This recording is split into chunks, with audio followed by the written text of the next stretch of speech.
Welcome to the Mile High Podcast. This is your host, Dr. Daniel Knowles. Thank you for joining us from whatever altitude you are at. We're on 5,280 feet, mile high altitude, where we look forward to seeing you and in September. And make sure you hit subscribe so you never miss any Mile High Tick, whatever platform you are watching this on or listening to it on. Today, we're grateful to have as a guest the one and only Dr. Ben Tapper, who is a second-generation chiropractor, Palmer graduate. He's a Nebraskan conservative warrior for Omaha. And I first saw, it came to my attention and to the nation's attention, the first video of him speaking at a city council meeting when the mask mandates, and that video went viral very quickly. I remember watching it and watching all the stuff that went down, and so grateful for how outspoken him and so many other people have been, and we need more people to be sharing the truth. And, he's been honored as being labeled as one of the Disinformation Dozen. And as you know, the disinformation is actually the real information. So thank you for joining us today, Dr. Ben Tapper. Thanks so much for having me. It's a pleasure to be with you. Well, we're grateful to have you here. Can you share a little bit first about how your experience of your calling to be a chiropractor? Let's start with there and how that was, because not everybody who has a second generation chiropractor decides to be a chiropractor. Right. Talk about growing up a chiropractor and deciding to move into that direction. Well, I started out in business. I wanted to, I grew up as my dad was a chiropractor, as you said. And basically, growing up, we never went to the pediatrician. My dad was my primary care doc. If we had, if I had a fall or if I was injured, my dad was my chiropractor. And, I got adjusted when I was sick. That was my thing. Or my dad's thing. That's the household I grew up in. And we grew up out in the country. My brother and I would ride horses. I remember 5 years old, my mom and dad would say, just come back at dinner time. And my brother and I would ride horses, and we were like free range kiddos. That was an amazing childhood. And I can only count on maybe just one hand on how many times I went to the allopathic docs or the emergency docs, and thank God they were there, because I had a saw come down on my ankle and almost cut my foot off, and I had stitches here and there, and thank God for their care. They did great.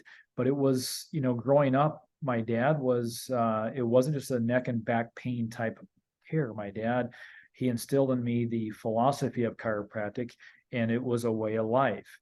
And so I always had that growing up, and I didn't really appreciate it when I was a young buck. I realized that this was a lifestyle, and I realized that I was a minority, and how many people really lived in the allopathic world. They were in this indoctrinated mindset that, pills were the way to true health. And if you wanted to be healthy, you need to take this pill to get over your ailment, but really just take the pill and become your diagnosis the rest of your life. And that's just not what it's about. And so I went to business school the first year in college. And then, I really didn't value chiropractic till I got into the real world. And I'm like, you know what, I need to get it. I want to become a chiropractor. And so I focused my efforts to become a chiropractor, and that's where I'm at today. I feel like it's more of a calling than anything else. And it's funny. I just had this conversation with my son, and he just is deciding to go to chiropractic school. And he's actually said he just feels like he's called to do it. And it's such important words when you hear that, and that you have something in your heart and soul and spirit, and you're being guided to do. So now you've practiced for how many years did you practice before the recent 2020 pandemic? So I graduated in 2012 from Palmer, Davenport, and my motto in practice was, I changed it. I used to have this big, if you have this mission statement, I'm sorry, I don't mean to offend anybody listening, but I call it the big dorky chiropractic mission statement. It's like the greatest physician, my mission is to unleash the greatest physician that lies within. And I love that mission statement. It's true. But that wasn't really congruent with my way of practice. The mission statement should be congruent with your way of practice. And my mission statement, I just changed it to just love people and to serve people. And that's it. Simplified. Simplified means to remove the unnecessary. And my focus was, and changed, and still is, to love people. We're here to serve. I view what we do as a ministry. And I'm a Christian. I I feel like that's, our ticket to heaven. And God says the most important commandment is to love him with all your heart and soul, but also to love people. And I use that in my practice. And I have a referral-based practice. So many people say, well, how do you get to have a referral-based practice? I don't do any advertising, I don't do any marketing. I just love people, serve people, and they refer others. If you do that well and you truly care for your people, they will come to you. They will refer others. They trust you because they know that you care. And so I practiced since 2012. Prior to the pandemic, I was very family-oriented practice, and then but I would do vaccine seminars, and I would talk about, the manipulation of data regarding that, and big pharma with their national data reporting system, the numbers with that. I listened in a lecture with Dr. Burns in Illinois in 2008, talked about the influenza manipulation and data, and he kind of pinpointed and taught me about the numbers and how to read those numbers and how they manipulate that data. And that's what really got me on a keen interest. And my dad would talk about, the corruption in the pharmaceutical industry, obviously. And he would, he'd talk about that. And he had so many books that he passed on to me. And so it was like I was made for such a time as this. Like S Report 14 states, I feel like God was preparing me for this, and I was showing me different things in the area of corruption, and I just had this conviction that was just growing prior to the pandemic. That's something that I shared, which is that it's a really spiritual time to be a chiropractor. You could have been a chiropractor, could have incarnated at any time. And if you incarnated and chose the path of all the healing professions to be a chiropractor during what's transcended in this modern time as to us, it's not an accident, and it's on purpose, and there's a lot that you can give during that. It's been a very spiritual time to be able to practice and serve people through that. So now, when you testified, and then that became public, what was your energy building up to what was going on in the world and you were witnessing over the days and weeks that were leading up? Well, first and foremost, I know that not every chiro likes to talk about the V's, the jabs, right? The inoculations that they push on people, and that's fine, but I felt like this was a paradigm that we needed to defend, because so many people say it's not your scope of practice, and I beg to differ. We are in the wellness and prevention model in that paradigm. This is a paradigm that we need to defend, and they're pushing that agenda into our paradigm, and us docs need to defend that with everything we have. And so, I had this conviction that was growing, and I was a little bit frustrated with a lot of the colleagues, because our colleagues weren't realizing that this fight involves us, and we needed to be in the forefront of this fight. We needed to take the reins of this fight. And it was BJ Palmer who was in the forefront during the Spanish flu, and we are forgetting that. We're forgetting history. And I have an article that I'd love to share with all the docs, and I should have posted that in the link, but I can share that with you to share this. And I'm going to be talking about this at the Mile High, about the article that BJ wrote. It was about the article that he wrote. It was called "A Few Fearful Physicians Force Funny Flu Frivolates for a Few Frenzied Folks." And it talks about the manipulation of data, the fear-mongering that they were using and utilizing and weaponizing the common cold to scare people to get the experimental influenza shot back in the day. That was 100 years ago, and it's the same song and dance today. And I knew all this. I took my staff to Davenport, and we took a tour of the Palmer Mansion, and this lady sold me this article that BJ wrote. She just happened to pull it out and blew the dust off it. She's like, "Wow, this article's for $10. Do you want to buy it?" And I said, "I would give you $100 for it. I'd give you $1,000 for it." And she sold it to me, and my wife took it apart and put it in this frame, and it's phenomenal. That was back in 2016. And so I had this article. I would read it, and I was very familiar with the article. And so and I was very vocal in the political realm. I used to campaign for Ron Paul. And so and he was talking about the swine flu scare back in the day, and how they're pushing, this was right at 2008, 2009. And he said, don't buy into the media. They're weaponizing the media to scare people and to get the swine flu jab and all that stuff. And I'm like, man, I like this guy. He's speaking common sense. And, common sense is not so common in today's world. But he would talk about, to the fear mongering. And, even Reggie Gold, I'm sorry, not Reggie Gold. Oh my goodness. Uh, in the book, one of the green books, he talks Fred about Barge. Fred Barge. Thank you. Fear is the fire that fuels the furnace of disease. It's one of my favorite quotes by Fred Barge, and he talked about that. And fear gets people to move, and they know that it's a marketing tool from big pharma. And fear is coercion, and we should never utilize that when we are making a decision regarding our health. But again, all this conviction was growing, and that's what I'm getting at here. I'm kind of rambling on, but we had draconian legislation coming our way in all areas of health. Okay, they're trying to basically make it almost impossible to function in society without proof of pharmaceutical products, right? And you know what I'm getting at. And so they are trying to really restrict our freedoms in the healthcare field. Not only that, they're trying to restrict our ability as chiropractors to really speak out against this. If you look at the World Health Organization, how they're trying to monopolize an area of practice and try to persecute anybody that speaks out against it. And that's us docs, us chiros. They're trying to hinder our voice, our freedom of speech.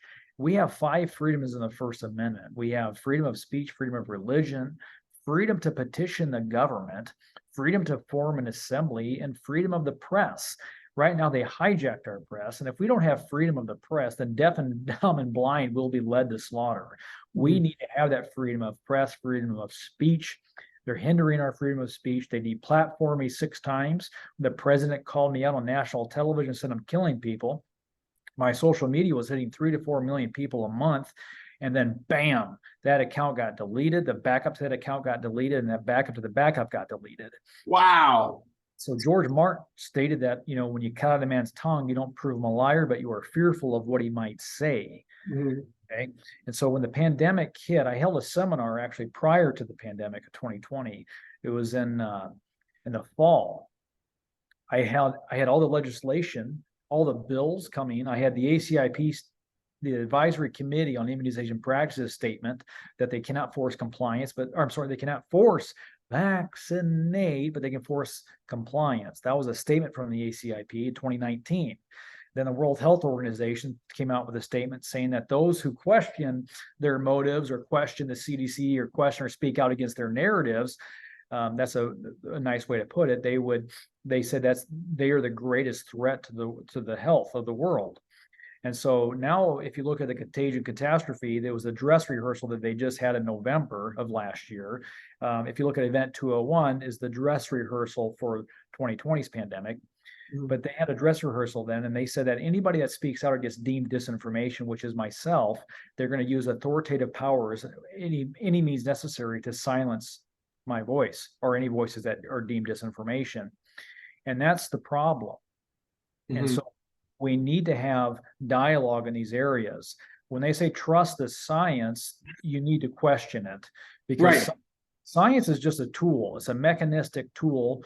It's an object that we use for objective findings through the lenses of observation, and we use it to learn. And so we need to have a dialogue on that. And when anybody says trust the science, that's like that's like have faith in science, have faith in what I'm doing, or having faith in what I'm telling you. And really, that's not how it should work. We should use lenses of observation and question it. But anytime you hear that bumper sticker slogan, they're trying to discourage you from asking questions and really looking further into the subject matter. And so that's a red flag. And I hope I'm answering your question. I know I'm rambling on, but going back, this is all leading up to the convictions that I had to speak out. And I've been following this whole thing for a very long time. And, the event we had in 2019, we talked about, again, the bills leading up to this matter. We didn't know it was going to be called Corona. We didn't know it was going to be called COVID-19, but we knew something big was coming our way. Just with the legislation. If you follow the legislation, the Event 201, all these things leading up to this, the manipulation of data. I've been following the National Vital Reporting System numbers for over a decade. Now talk about the manipulation of data that's occurring, how they use this to puff up the numbers to push the influenza vaccines. And this has been happening for over a decade. And And so, I was very much involved in it. It's not been a very fun topic, but it's something that God put on my heart, and it's something that I felt convicted to speak out against. Mhm. Yes, I was very frustrated with the colleagues and the chiros, because I was the only chiropractor down at the city council fighting this. I'm like, guys, this is our time. The soil for truth is rich right now, docs. We need to be the tip of the spear here. The same soil that was rich for chiropractic 100 years ago, that made chiropractic sprout to bloom into the beautiful profession that it is rich today, docs. And we need that. We need to be bold and courageous, not quiet and compliant, just like Big Pharma wants us to do. They are tying our hands and tying our tongues right now, but really the people are starving for what we have to offer right now. And that's where my frustration comes in. It's not because they're just being complacent, but we have a glorious opportunity to be the forefront, to take the reins of this right now, and to really lead the way of true health. Well, that's really important. See, fear. Allopathy has a foundation of fear. Chiropractic, it's fear. Chiropractic is about trusting life. The major premise is about trusting life. So we have to be a source of trust and safety for people, knowing that they can trust their body versus they have to be fearful of your body. So then you put this video out, or the video comes out after your testimony. Can you share through like what happened through your life in the days and weeks that followed that? Well, first of all, I didn't care about anything but the truth. I just had this conviction. It wasn't like, oh man, I'm going to go down there and I'm going to have an opportunity to get publicity and prosperity. Like, I didn't get the prosperity, okay, but it's publicity. But it was, and I got persecution. Right. And so the way I view it is like David and Goliath. Mm-hmm. Goliath, this champion giant of war, taunting the Israelite army, this giant man, for 40 days and 40 nights, saying, where's your God, right? And all the Israelites were just fearful and complacent. But David was delivering food to his brothers, and he heard this man chanting and basically mocking God and everything else. And David's like, nobody's fighting him. Mm-hmm. And that's kind of the way I felt, like nobody's going against this monster and speaking out against it. Everybody was fearful. Everybody was complacent, like the Israelite army. And I just like felt this conviction. Like I could not sleep. I was like, I have to go down there and I have to face this Goliath, knowing full well what I'm getting myself into. This room full of people, and majority of the people were against me. They had all these doctors there. There was 20 physicians. They had all the time in the world to speak. And I had to listen to this propaganda and fear-mongering for hours and hours and hours. It was almost like a filibuster. So I had to sit down there. I told my staff to block out my schedule. And I went down there and I spoke. I spoke with conviction and courage. And my wife's like, you better know what you're getting yourself into. There's all these cameras there. Okay. And I spoke with conviction. That's why Thomas Jefferson said, with one man with courage is a majority, knowing full well when we have courage in the face of oppression, or in the face of tyranny or evil, and you have that courage, it makes others stand. And so when I spoke, then I went home and I had dinner with my family, and I went to, reading to my kids, and I was putting my kids to bed, and I happened to look at my phone, and I had all these text messages from people like, dude, you're going viral. And I was like, oh my goodness, what did I do? And that video, I had thousands upon thousands of messages from people. And, that video had millions of views within 24 hours. And I couldn't sleep for 5 nights. And I remember like praying, Lord, before that speech, I remember praying, Lord, turn me into a lion. And I remember, let these words travel far and wide, and he answered that prayer in a big way, because it went all around the world. And the whole point of that story is that, like what BJ said, we never know how far reaching something we may think, say, or do today will affect the lives of millions tomorrow. And if we have that conviction that leads to courage in our practice, in our field, you're going to move mountains. And you're going to have an effect on your people, and you never know how far reaching that will go. And that's what it's all about. And if you have that in your practice, if you have the conviction and you care, that's when you're going to shift gears in your practice. Mm-hmm. That's what it's all about. And that's what's going to make you a leader in the field. And that's what we need. And so when I spoke at that city council, I want others to do the same. Like, I'm just BH Tapper, yahoo.com. I'm just a small town hillbilly redneck that lives in the woods. And I'm just a chiropractor that cares, that has that conviction for the truth. And I'm not anything special, man. I was like, hey, C for chiropractic in chiropractic school. Okay. I'm just like, I'm nothing special. Right. I was not the brightest in my class, but I care. I care for the truth. I care for my people. And that's all I care about.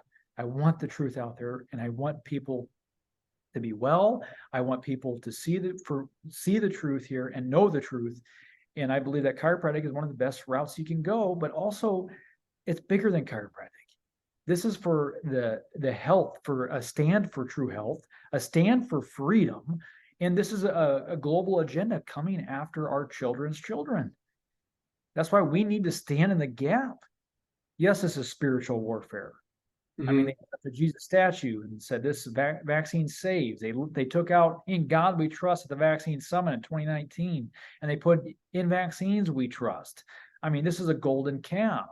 I mean, there's things. I got into a pickle with the Nebraska medicine here because they said there's nothing you can do naturally to fight this disease, and I said, what a terrible thing to tell people. Right. Because that stills all hope. Right. I mean, crying out loud. There's nothing you can do naturally. What about prayer? There's always prayer. There's always hope. And hope is the most powerful drug you can give a patient.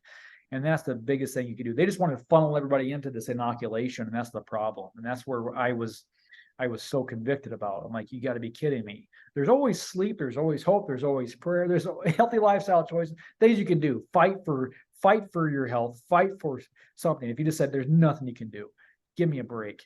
So we're saying that's the system. The system is fear, take away hope, and that we're weak, our bodies are weak, we're not capable of healing, as compared to that your body's smart, your body has strength, your body is capable, and your innate intelligence is unlimited, right? So that is what they want to believe in the whole system. So now with that, you take us down. You've been censored, you've been banned, you've been deplatformed. Is that accurate? Is it that and more?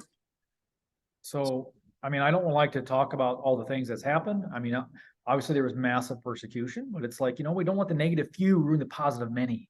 Mm-hmm. Take away from it. I mean, yes, there's lots of negative things that's happened. I mean, I've been deplatformed. I got targeted by the Center for Countering Digital Hate, the CDH, which is a corrupt cartel company or organization, nonprofit that just started out of the bloom and targeted me and 12 other people. They call it Disinformation Dozen, but there's actually 13 people on the list, which government math for you. But it's basically this organization that came after us and targeted us and called us to deplatform us.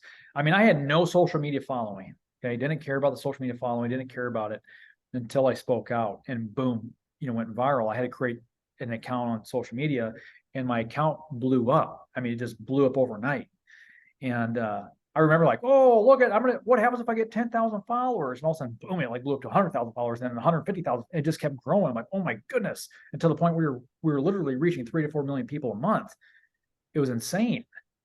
And then when the press secretary called us out, I think it was on a Friday or whatever it was, and said these 12 people are killing people, like they had a global campaign.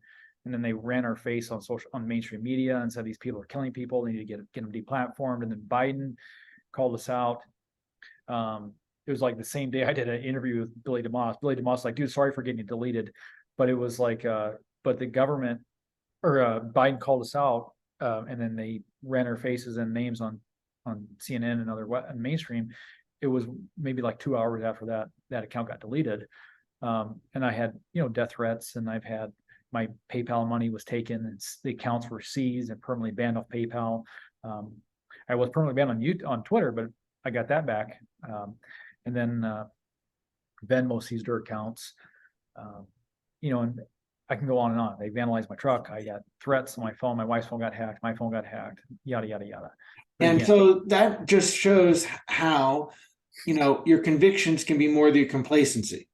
And a lot of complacency has happened, a lot of allopathy has happened that has led up to this point. Now, you put together a film, or tell me about The Time Is Now. So The Time Is Now is a documentary that we put together. It's basically, I wanted to tell the story. We need docs to tell the story. We need history. We need content to tell the story for the future generations. We need people to know what happened during COVID, because I guarantee you, they're going to tell you this narrative that was the greatest pandemic that we've seen since 100 years.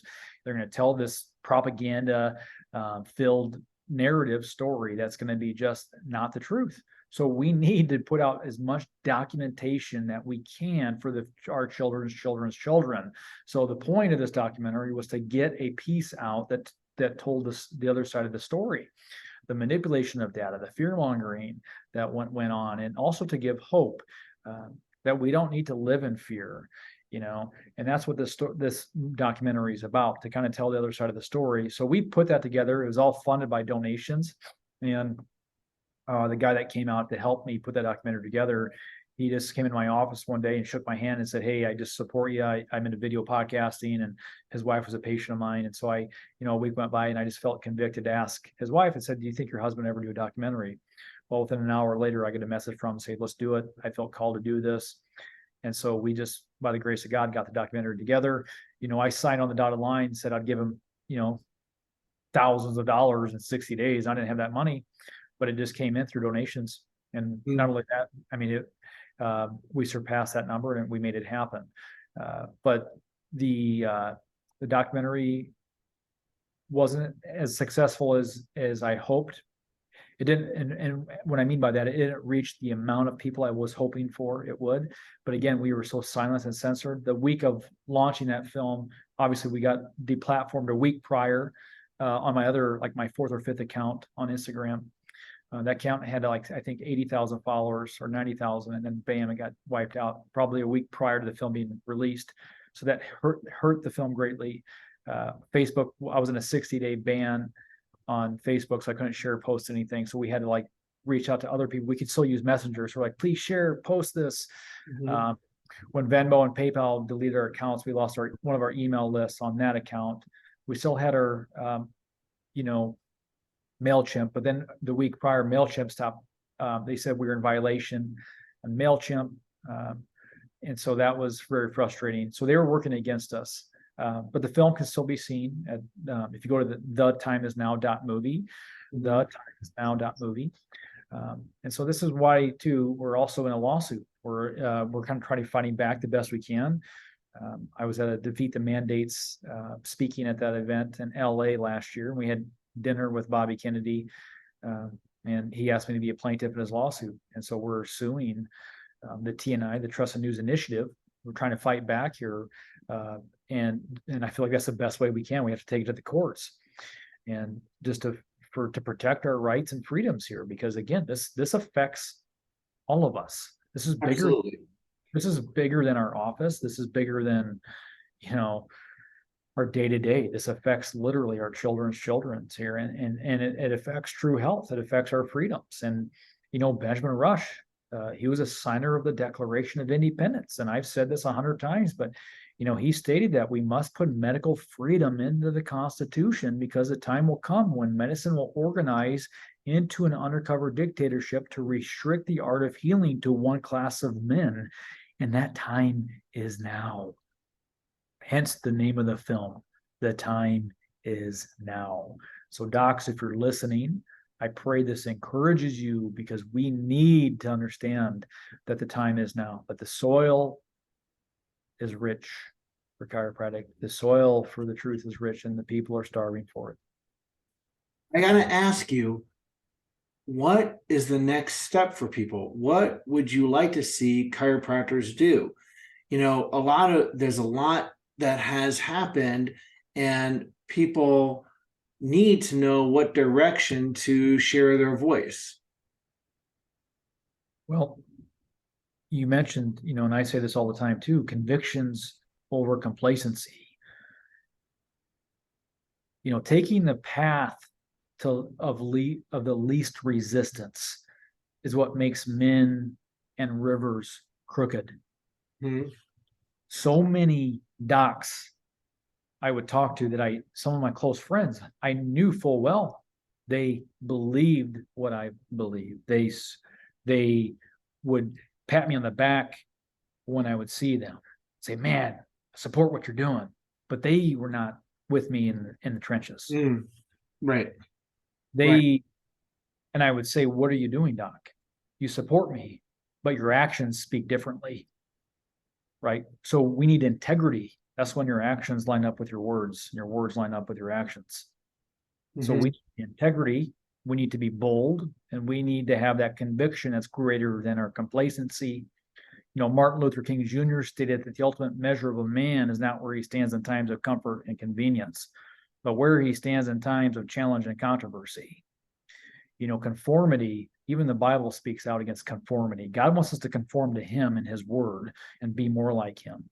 But conformity means to do what everybody else is doing, regardless to what is right.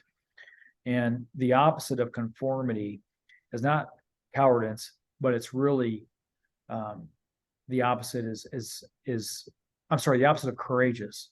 The opposite of courage is conformity. And God calls us to be courageous, to have that conviction, to do what is right, regardless to what everybody else is doing. And so the next steps is to really find that conviction, to have that courage, to be bold, to line up what you believe to be true, and to be congruent in your actions to what you believe. And that's what it's all about. And to not ever choose complacency, to always be proactive, to stand true to what you believe. And that's where us Chiros need to be congruent, because contradiction leads to the destruction. And if we are not congruent with our beliefs, that's contradiction, and that leads to destruction. And so many of my colleagues that I knew full well believed what I believed, and they were afraid to make a stand. They were like the Israelites on the side of the hill, listening to Goliath, being complacent. But God calls us to be the Davids, to face the Goliaths, to face the giants with conviction, with that courage. The Bible says that David was a ruddy-faced boy, meaning he was red in the face, and he was probably terrified, right? But he had the courage to face the giant. And with what we've seen, is there any aspect of what Big Pharma's done, or the not just the fear mongering, but the corruption that people are not aware of, that you feel is important, more chiropractors have to be aware of, or more the public needs to be aware of? So is there anything that you're asking about just with pharma corruption that we need to know about? I mean, they have zero integrity. And I don't want to say the doctors have zero integrity. There are a lot of phenomenal doctors out there that truly care. I mean, there's some phenomenal docs that I've met in this movement. And that's one of the greatest things I think that has come out about Crony Baloney, is that we have so many MDs out there that reach out, that I have befriended, and they stand behind me. And I hate to say it, but I feel like, there's a lot more MDs are like coming around and like supporting me than the Chiros. But wow. we have a lot of Chiros that do support, and I feel like they're coming around. But the MDs, I feel like they got thrown into a position where they really started questioning things and questioning everything, and they were coming around to the truth. And I feel like a lot of the MDs, I feel like there are a lot of good ones out there. So I don't want to say that, the MDs don't have integrity. Now, there's some that don't, obviously, and there's a lot of crooked ones out there that are pushing this agenda. But the true physicians are the practicing physicians in any field, not these administrative docs like Fauci. But those guys are just pushing agendas. But big pharma, like Pfizer, these companies are some of the most corrupt, evil industries in the world. And it really is a spiritual warfare. I mean, you look at Pfizer's track record, paid the largest fines in U.S. history, with zero integrity, testing pharmaceuticals on people without, parents' consent, or children without parents' consent. They paid, they were bribing physicians and politicians to lie to the people, knowing full well that their pharmaceuticals were injuring people and causing harm and death. And they settled in court. They're the most powerful industry in the world. They pay a few $1 billion here for fines and settlements, and that's like pennies to them. They don't care, because they're the most powerful industry in the world. And that's a Goliath. We are facing a Goliath, and we need to know that we are on the right side of history. We're on the right side of truth. And we need to have that conviction that's greater than our fear of persecution, fear of harm. And that's, I pray if you guys get anything out of this podcast, I pray that my testimonial encourages you to be brave, to be bold, to be like David, to have that courage, to have that conviction that's greater than your complacency. We must, like I said, we must be the Davids and have that. So going back to pharma corruption, they have zero integrity, and they're the most powerful industry in the world, and they will stop at no means. They will delete. I mean, I have articles and libraries that they just completely wiped out, and then they say, look at our research. Don't look at all this nonsense. This is all disinformation. And they will slander. They will censor. They will silence. And there's a saying out there: when the debate's over, it turns to slander. Well, if they're just slandering me, I've done articles and I've done interviews with Associated Press. And for 2.5 hours, I talked to a journalist and I gave them nothing but factual information. I gave them legal documents. I showed them basically the corruption, hard facts from the National Lottery Reporting System. I actually had printouts for over a decade that I've been following, showing them how they were manipulating data. But the article that they came out with is that I'm not a medical doctor. That's the only thing they could come up with. I'm not a medical doctor. I'm just a chiropractor. I have no business speaking on the matter. So that's, to me, that's a win in my book. So, and now your life, you are opening up a new practice, or you have opened a new practice? Yes, I've opened up a new practice in Blair, Nebraska. So that's been great. I took a year off. I took a sabbatical, traveled with my family and spent a lot of time in the woods. I started a mushroom farm, and I got some bees, and I got some chickens, and I'm homesteading. And this practice, I'm just kind of keeping it simple. I haven't advertised or marketed at all, which is insane for opening up a new practice. I love Devin Verana. She's a great lady. And she posted one time, she's like, "You're not starting over, you're starting from experience." And I'm like, I took that to heart. So, I love that. But this is going into a new chapter, a new season of yours and your family's life. Amen. Yes. Yep. So it's a completely, we had a thriving practice. My old clinic, I capped, I didn't want to see more than 300 a week. That's where that was kind of my max capacity, because I only worked 3 days a week in that practice, and I didn't want to work more than that. And 100 a day was about my max, and which is great. We had a wait list for new patients, but especially with COVID speaking out, I felt like my practice was, wasn't a hole in the bucket practice, but I had an established practice with my patients that were reoccurring. But we had so many new people coming in that I had to hire an associate or do something to expand the growth. But I didn't have the bandwidth to deal with it at the time, because I was fighting big pharma, fighting in this fight. I was working harder outside of the practice than I was in the practice. We had a wait list for new patients, and I had all my old patients, like, they were mad because they could not get in because I capped it.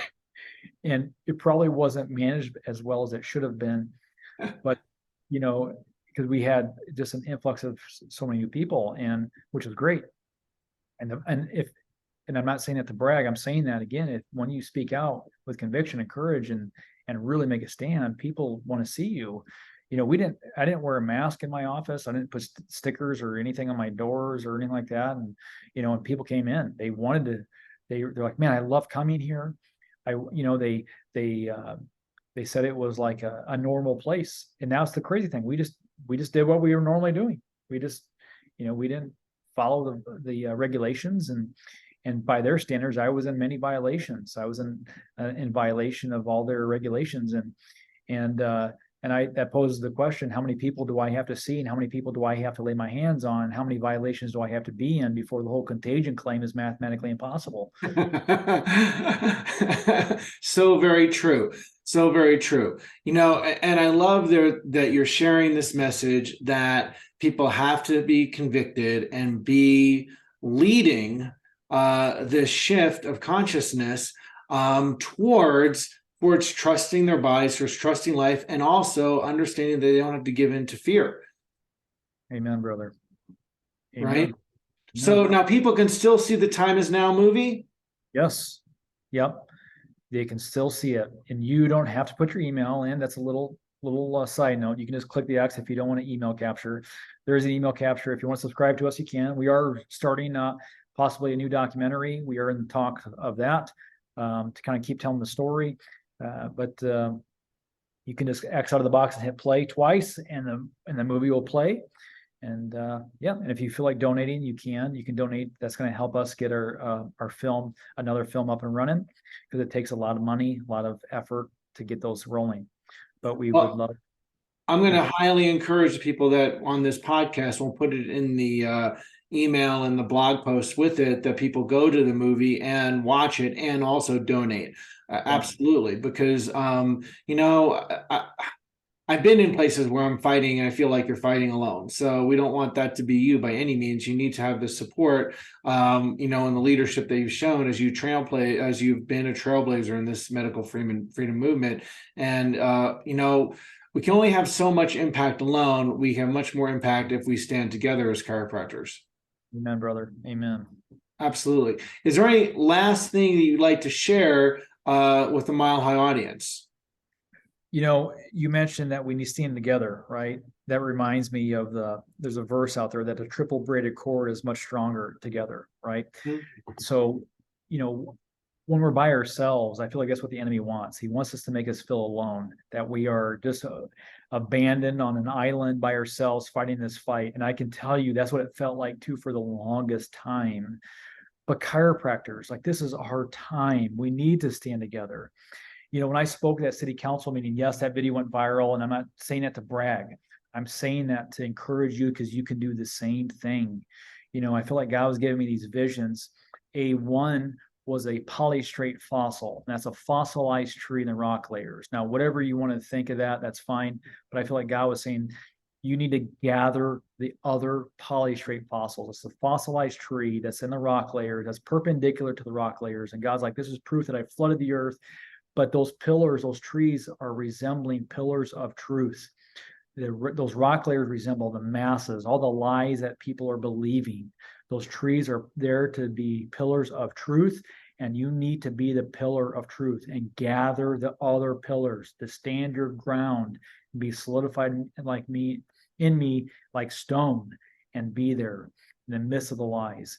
And then the lighthouses. We need to be the lighthouses of the world right now, to be the light in the darkness, to bring hope to the hopeless. This is our time, and we need to do it with love, but also courageously.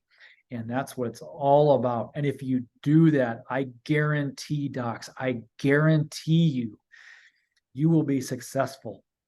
This life is not what you gather, it's what you scatter. Money follows value. This is not about money, but if you create that value in your clinic and love your people, you will be successful.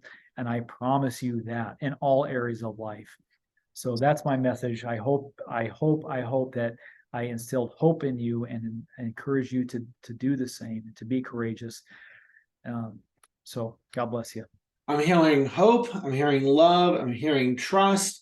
I'm hearing conviction. I'm hearing courage. I'm hearing standing together. I'm hearing the time is now. I'm hearing that the soil is rich, and it's time for us to be bold. Amen. Thank you so much for taking the time to be on this podcast. Thank you so much for taking the road that may have been less traveled, and for the all that you've had to persevere through it. It says more about you than it does about them. It says more about you, your soul, and who you are as a person. And I'm grateful to know you as a chiropractor and have you in our profession. And thank you for that. And we look forward to seeing you at Mile High in September, Dr. Ben. All right. Thank you so much, Daniel. Thank you for keep changing spines, lives, and minds with chiropractic. See everybody at Mile High in September. RiseUpToMileHigh.com. Thank you, Dr. Ben. Thank you, Mel.